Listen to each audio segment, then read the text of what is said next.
Сәлем достар, сіздер менен Наргиз. Бүгін мен сіздерге жаңа жылдық капризінің рецептісін ұсынамын. Міндетті түрде видеоны аяғына дейін тамашалаңыздар және де лайк, коммент қалдыруды ұмытпаңыздар. Қажетті құрамдар: руккола 1 кг, помидор, черри 500 г, сыр моцарелла 500 г, зәйтүн майы және де тұз дәміне қарай және бальзамдық уксус.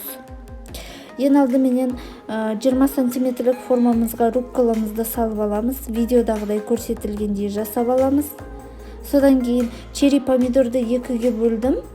Осыны солай видеодағыдай көрсетілгендей салып шығасыздар.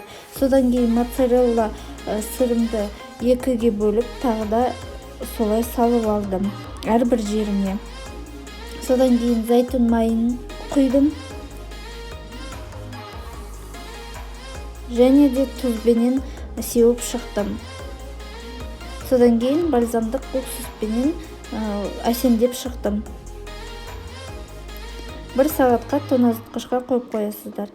Астарыңыз дәмді болсын, келе жатқан жаңа жылдарыңыз құтты болсын. Менің YouTube каналыма тіркелуді ұмытпаңыздар. Қош сау болыңыздар.